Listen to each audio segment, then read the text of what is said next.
adopted daughter a year before my wife passed, and I was still busy with deployments and workups and training and what have you. In a way, helping other people, I mean, that's just love, right? And look how therapeutic and how healing love is.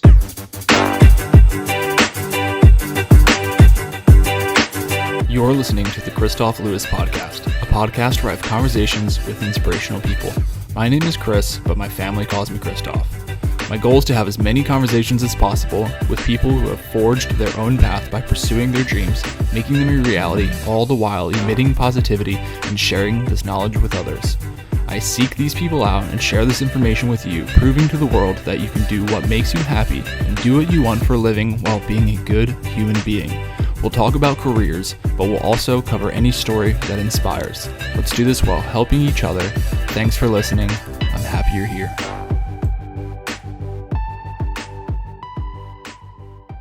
What's up, my friends? Welcome to the Kristof Lewis Podcast. This is conversation number 67, and I'm absolutely excited that you're here listening. I say it every week, and every week I mean it more than the last. I'm just super appreciative to be able to speak on such a platform and that you all choose to take time out of your day to listen to me and my guests. And I can absolutely promise you that I've done my heart and my soul and my time into this 7 days a week. So it's super appreciative. If you love the episodes, you can head over to iTunes and rate 5 stars. You can find the conversations and the contemplations on kristoflewis.com/podcast. My guest today is Andrew Coussens. I thoroughly enjoyed it. He is the author of A Failed State, and I can't wait to share this with you guys. So without further ado, welcome to the Kristof Lewis Podcast. Yeah, it's good to be here. Absolutely, man. I've been talking to you for a little while. I've been really excited to speak with you. Wish I could have gotten you on here earlier. But either way, you're here. Very excited that you're here. You have a really incredible story, and I was just telling you for a second offline, I don't want to tell it for you. I'd like for the listeners that don't know who you are, for you to tell your story, and I'd love to go over that just to, like, right out the gate. I want to get to know you on a level through your own words, through your own eyes, of why you chose to write this book, A Failed State, and why you're doing what you're doing in your life. I appreciate that. Thanks, Kristof. Yeah, absolutely. So what propelled you to be able to or want to write A Failed State? That's a good question. And probably the most straightforward answer is at the conclusion of my deployments, when I separated from my unit, due to, and it's a fairly sad story initially anyway, Sure. Due to the passing of my wife, I was kind of forced to come home without the prospect of any future work, raise 3 young children, and be there for my family in a capacity I had not yet known, because of the fact that I was now the single parent to 3 young kids in the wake of this tragedy. To deal with that, I think I reverted to something I had done quite a bit in college as a communications journalism major, and that is to write. So I wrote an autobiography, a pretty extensive one, 90,000 words worth. I saw that. And that's incredible. Absolutely incredible. Yeah. Well, after I did that, I submitted it to my organization, who flatly denied it through heavy redactions. Sure. And a terse letter stating that a lot of what I wrote about was considered classified information and wouldn't be applicable. Yeah. So. Yeah, that's so no. I just want to say, first of all, I mean, 90,000 words is pretty incredible to do that. But I totally understand the redaction that it goes through. A lot of the stuff you do that you just simply can't talk about. But obviously, what I take away from this is, I mean, you said yourself, there's no easy way to say it. It's a tragedy what you went through, and me having a 3-month-old daughter right now, I just can't imagine what you're going through. There's a lot of emotions that I felt for the first time in my life, of course, raising her, and I can't imagine tripling that and then doing that by myself. You're a very strong human being. I know I'm underselling this. I know it's something that I'm at a loss for words because, like I said, it's a very emotional, and you went through it. You're a stronger man today for it. I can see you right now. You know, as you put yourself into it, you portray yourself, and you've taken it and you run with it. You've raised them. You've gone on and you've written this book, and you're helping other people. And I love talking about people that I don't love talking about people that go through tragedy. I like talking about people that are okay in a sense of being comfortable enough, vulnerable enough, sharing their journey, sharing their tragedy in hopes to, one, it's good for you right? It's good to share your story. It feels good, makes you feel better. That's why I love doing this, but being able to help other people in that fashion, I think is really important. And I just want to highlight individuals like yourself in a sense too. It sucks. Life is really tough, to say the least. Like that, I just can't imagine it. But to be able to go through that and to keep your head up as much as possible. And I'm sure there was extremely, extremely hard times throughout that. I don't know. I mean, I can only imagine. But to go through that and to do what you're doing now, I just want to say, I know we just met, but to me, it means a lot for me to see somebody like you go through that and be able to help other people. Yeah, I appreciate that, Kristof. I think that I'm no different. Definitely not any better than a lot of folks. I think what this experience gave me, by and large, was the courage, Sure. like you said, to talk freely about my experiences in the hopes that somehow somebody else would recognize, some of the circumstances that led up to what happened to me. Sure. And, that's how I best like to portray it. There's a lot of facets involved. Obviously, the book, A Failed State, is a fictional piece that is grounded in a lot of reality. Obviously, names, places, things like that are changed.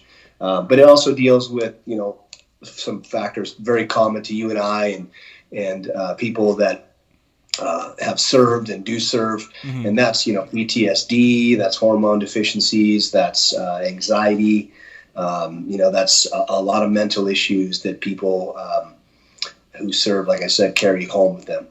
Absolutely. And I write freely about that because I experienced it so wholeheartedly downrange and at home.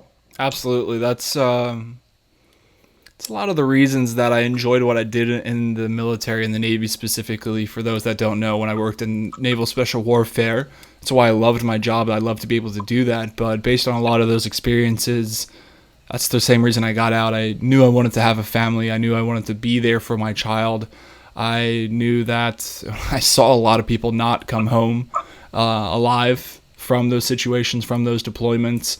I saw a lot of people come home, to include myself, with a lot of, I've never even talked about it on the podcast in 67 episodes. I've never talked about it, but definitely PTSD to a degree of the things that I've experienced. And it was really tough for me to deal with those. And I still deal with it on a daily basis. I truly do. So I understand a lot of some of the tragedy that happens over there as well. And just how it is to bring it home and to deal with it and to raise a family. It's really tough, but that was one of the many reasons that I got out of the military, because I wanted to be there for them. So I almost felt selfish in the sense of it was like, if I have the ability to serve in this capacity at this tier 1 level, then, I should stay here and I should do this job. But at the same time, I was like, I want to do the job back on the home front too. I want to be there for my family. I want to raise them.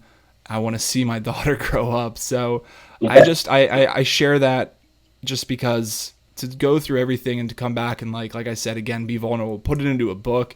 And I don't care if it's fiction or not. Like, those are still, like you said, real memories that you're just putting into different words essentially, but it still means the same thing. Those are still experiences, and it's just something that's not going to get redacted or anything, of course. So that's pretty incredible to do that. And I know it's hard to share that stuff. So I always encourage people to share that stuff. I know it's tough, but I think you feel better after doing it. And then I think one more point on that is that when you share that kind of stuff, you kind of realize other people that have gone through it as well.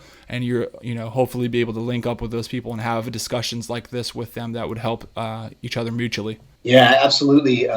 Just since being home, and I've got a lot of friends that served in the capacity that you did. Others in obviously Ranger Battalion, sure. Guy from 160th Night Stalkers. Idaho's full of them, guys that I consider heroes, but that have carried a great deal of baggage, if you will, for lack of a better word, home with them because of everything they've put into it. And a lot of these guys like you and I have families, and they struggle. It doesn't matter if you've got love at home, you still struggle with it. Yeah. So you said you wrote a little bit, you went to college, you got the communication degree, or What specific degree? What did you say that it was? It was communications journalism. Oh, okay. So you had a little bit of background in it, but did you ever see yourself writing? I always like talking about career transitions, and I think it's always interesting to beg the question, well, what really got you? I mean, you said yourself you had this communications degree, this journalism degree, but what you said, you just for people listening, you kind of shook your head that you didn't really ever foresee yourself to get into this. So why did you end up wanting to put ink to paper? I think that I was, unlike a lot of guys, and I'll tell you, Kristof, a lot of guys that I deployed with are still doing this. And some of them are, in their 50s now and can't seem to separate from that work because it's so meaningful to them. It's what they know, being deployed and dealing with threats is a manageable stress, if you will. It's preferable to what they have at home, right? Which is a lot of inactivity, a lot what they consider mundane, general daily stuff. And I think that, to answer your question, I think that for me it was forced. Obviously, the tragedy kind of forced me to face, hey, what am I good at? What can I do that could provide a living for my family? Absolutely. And writing, of course, was something I spent money on education for. So for me, it was kind of a natural byproduct. Interesting. It's very interesting. Yeah. I do like seeing that. A lot of times I talk to a lot of people message me or whatever, and they're like, I don't know what to do. I don't know what to do, man. Is it too late for me to change careers, to change trajectory? And I have people like, I had a 20-year-old ask me the other day, and I was like, absolutely not, absolutely not. I'm in my 30s and I'm still figuring out what I want to do. There's little things that I kind of want to pivot. I want to change and I want to do different things.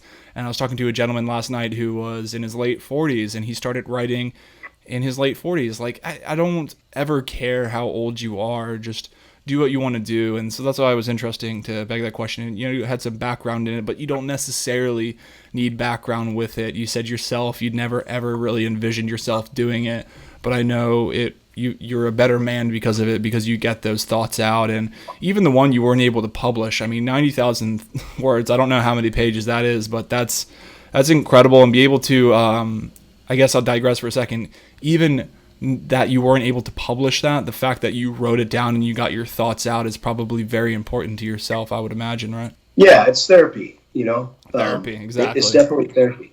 And I think before I was going to mention, when I had mentioned all the contacts and friendships I managed to have here, is that even in a place like Idaho, there's 1.3 million people in this entire state.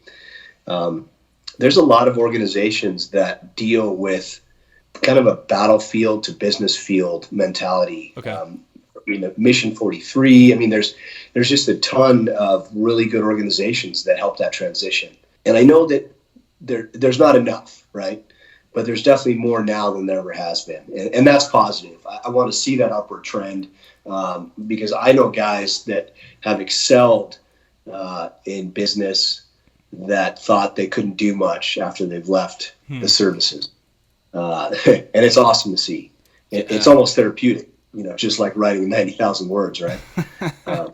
So yeah, good stuff. It's extremely therapeutic, and I absolutely love, having that military background. I love to see anybody succeed. I love to see friends and family succeed, but I've met a lot of people within the military as well. One of the many reasons I started the podcast is because people seem to lack hope that they could kind of control their destiny when it came to their career. They felt as if they were locked into the military, which you are for X amount of years based on your contract.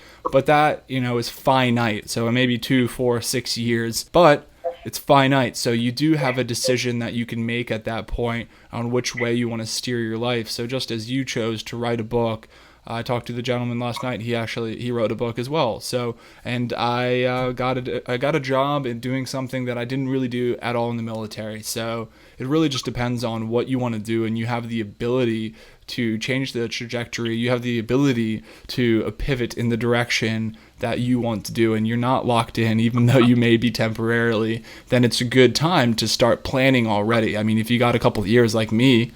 For the listeners, I started planning my career, or I guess I should say my exit from the service, like 2.5 years before I even got out. So I'm a huge preparer. I don't necessarily like to leave anything to chance. So that's why I started doing that. I feel like with your career, everything that you've already divulged to us, I like to talk about people's obstacles. It's pretty apparent what maybe your biggest obstacle was coming into this, but is there anything else that was maybe outstanding, that you had issues trying to publish the book? And again, you had an obstacle with trying to publish the 90,000 word one, but is there any kind of bigger obstacles that stood out to you?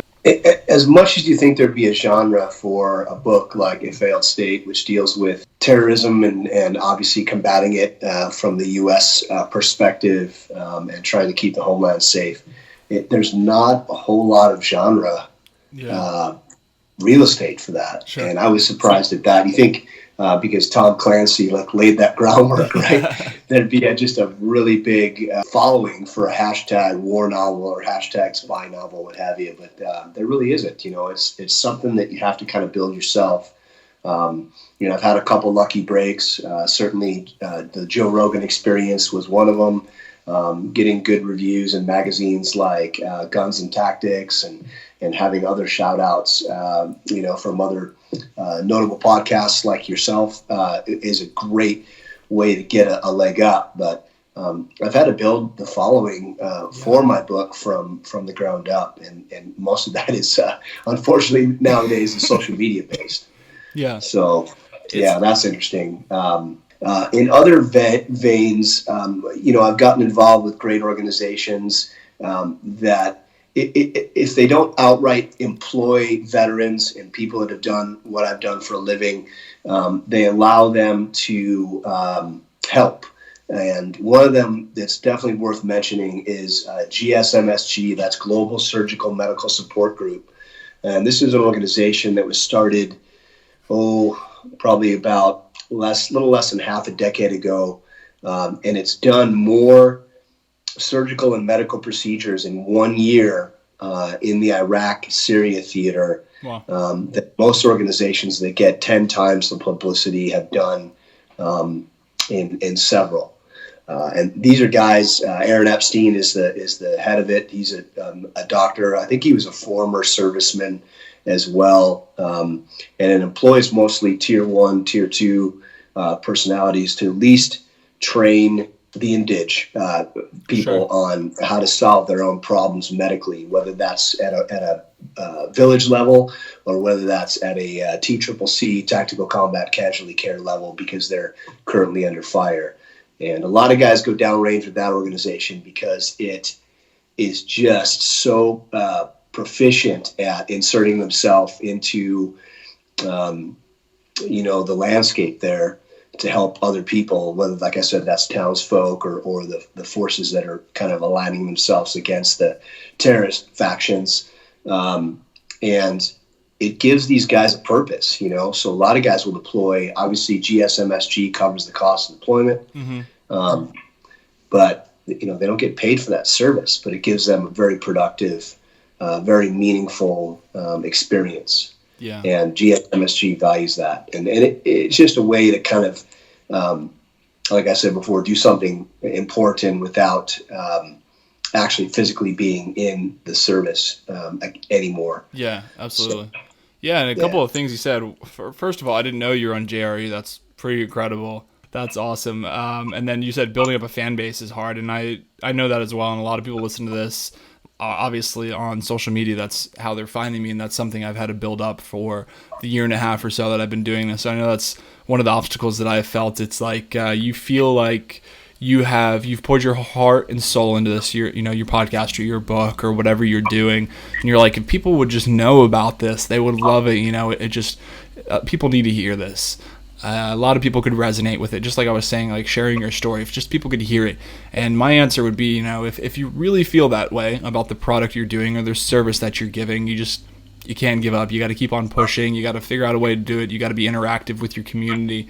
And that's a way to you have to be relentless about getting your word out there. Definitely. Yeah. So we talked a little bit about college. We talked a little bit about what you did and how that related. You didn't think you would ever really use it per se, and then you ended up using your skills to be able to get into that.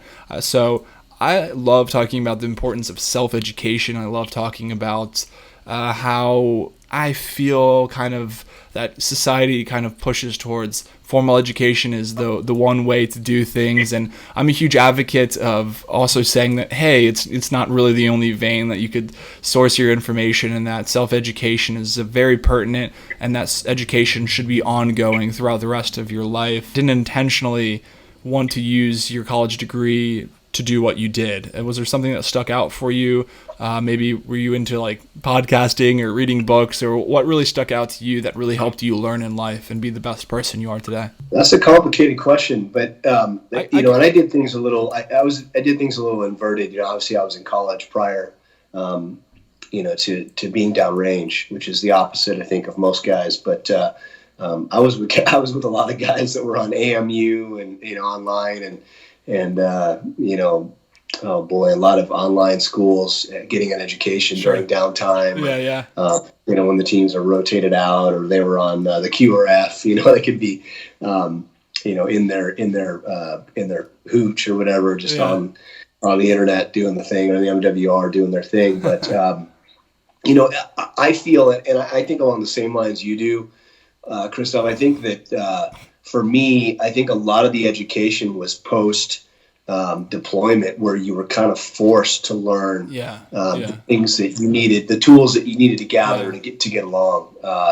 Social media was just a strange concept to me, because we weren't allowed to have any kind of social media accounts deployed with OGA. It was discouraged. Guys did, but it was heavily discouraged and monitored. Because of OPSEC concerns. Absolutely. That and stuff like how to self-publish, how to do cover artwork formatting for writing.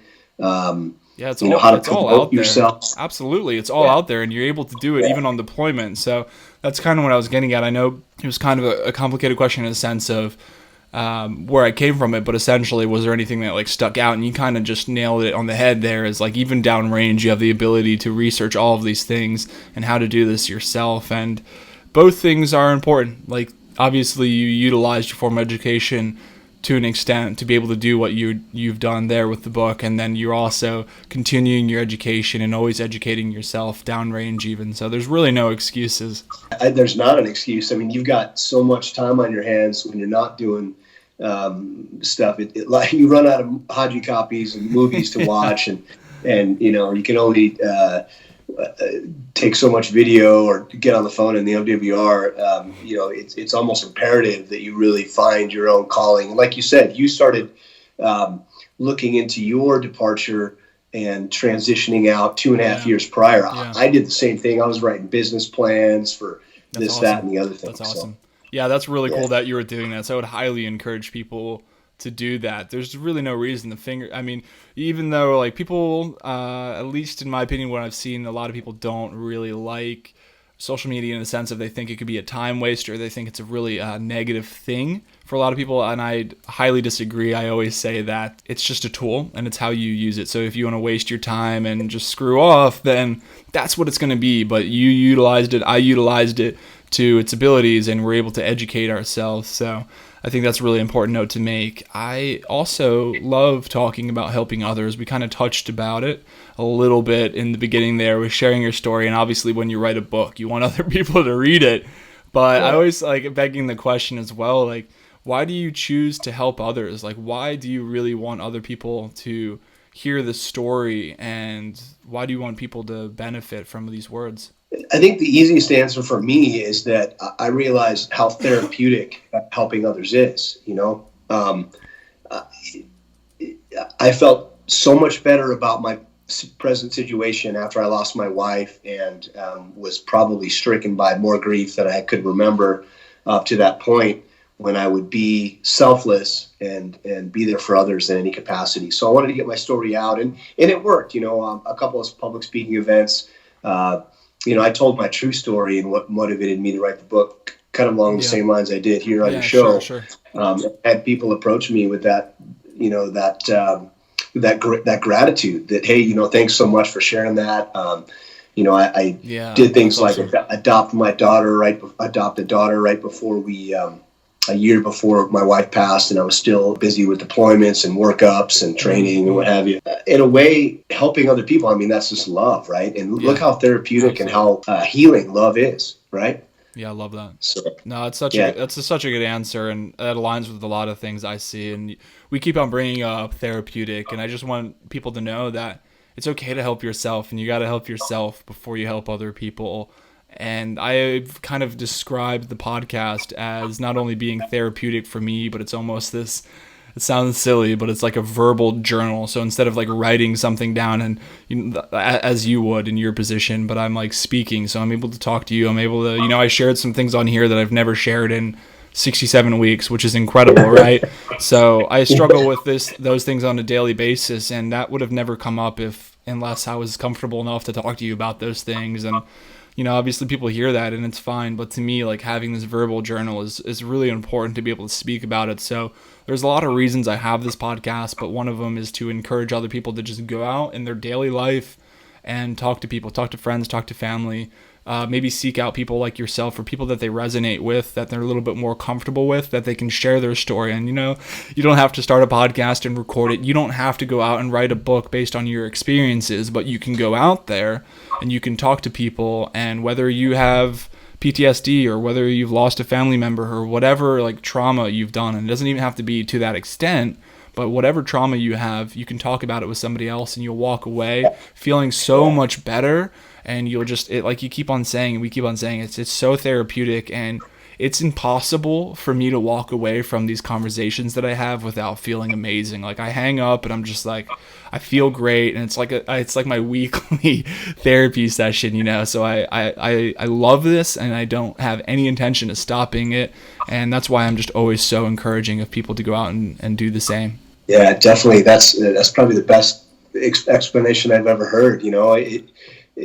Like you said, you don't have to be an expert in any one particular field. Just the option of discussing it with others or sharing your story in whatever capacity. I mean, there's so much pain out there, but I believe there's an equal, if not greater, amount of love, and you can convey that, just by inserting yourself into a situation and kind of talking about your experience and how you solved it. And, just good stuff, really good stuff. Yeah, I'm glad you agree with that, and I just, like I say, I want to encourage people to do that. Step outside of your boundaries. Step outside.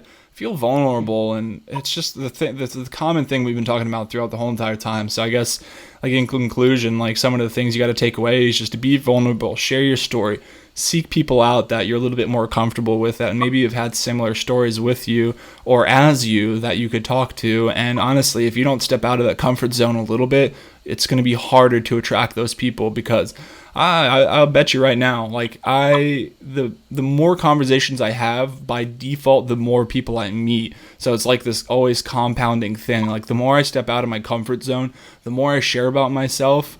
Like, there might have been something on here that resonates with somebody, and somebody's going to reach out to me and be like, oh man, I'm struggling with that same thing, and I don't know anybody to talk to, but I know you talked about it on the podcast, so let's talk about it. So in your own life, without the podcast or without a book, you can do things like that as well. I absolutely agree with you. Yeah, you can be a good influence and exactly. Make a difference in somebody's life. Even if, like I said, even if it's only one person's life, you've done a really good service for that. And absolutely. Absolutely. I couldn't agree with you more, Andrew, and I've thoroughly enjoyed our time here. 30 minutes has just flown by. I say that every time, and it's because it's so therapeutic for me, and I enjoy speaking with people like yourself. And we did different things, but we were kind of involved with similar things. I could just tell by listening to you describe some of the interactions you had abroad. So that's really cool, and you've been through a lot before you even been through a lot. Like, you've done a lot. I can only guess as to that. So it means a lot for me to be able to talk to somebody like yourself and borrow some of your time throughout the day, and just keep on fighting the good fight, my friend. Yeah, you too, Kristof. It's been a pleasure to be here, man. And it's just been an honor to be on your show and to talk about some of these things together, for sure. Yeah, it's awesome. So a couple things. Where can people find you if they want to talk to you? And equally, where can they find your book if they would like to read it? Insofar as social media is concerned, Instagram is A Failed State Novel. I've also got a Facebook page of that same title-ish.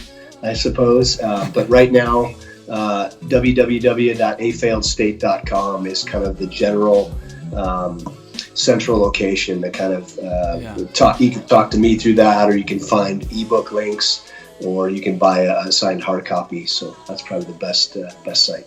That's incredible. All right, well, we'll throw that in the show notes, guys, if you want to reach out to Andrew and buy his book, A Failed State, an international war on terror novel. So very cool. Privileged to have you on here. Have a good rest of your night, my friend. All right, you too.